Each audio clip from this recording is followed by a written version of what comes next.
आप देख रहे हैं सत्यमेव टाइम्स। मैं हूं आपके साथ हर्षिता।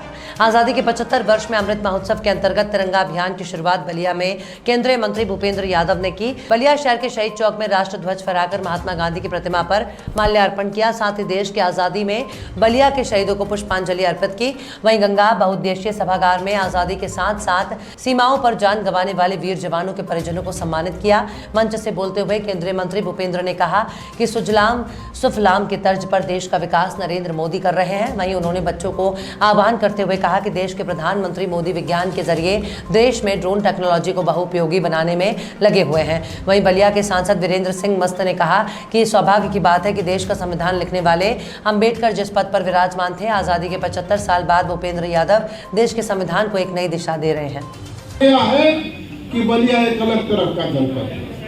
मुझे खुशी इस बात की है कि आप आज़ादी के लड़ाई के बाद, आज़ाद होने के बाद 75 साल के बाद देश में जो अमृत महोत्सव मनाया जा रहा है, बलिया उस राष्ट्र के आज़ादी के खुशी में आप मुख्य अतिथि है। भूपेंद्र जी, आप जिस मंत्रालय को संभाल रहे हैं वह मंत्रालय कभी भीमराव अंबेडकर भी उस मंत्रालय के जवाहरलाल नेहरू के मंत्री होते। अमर शहीद मंगल पांडे, श्रद्धेय चित्तू पांडे जी,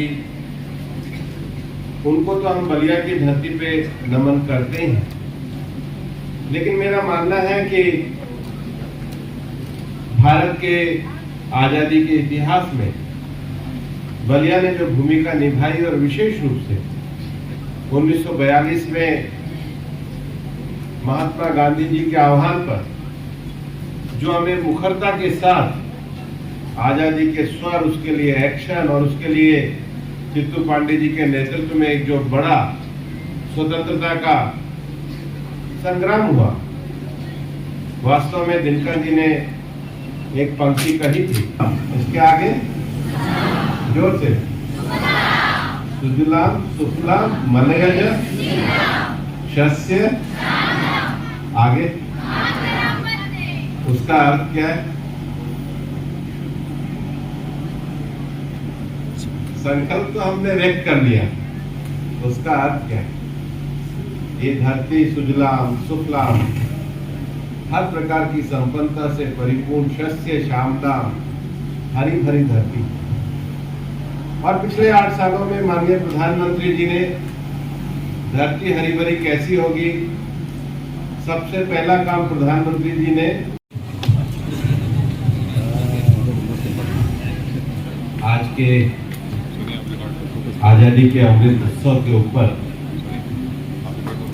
हर घर तिरंगा कार्यक्रम में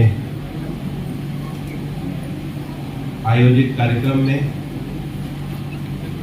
मेरे को बलिया आने का अवसर प्राप्त हुआ।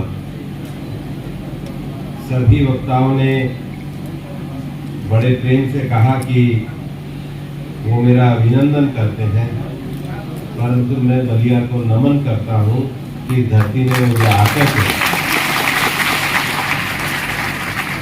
और बलिया की इस बहादुर धरती पर नमन करने का अवसर प्रदान किया।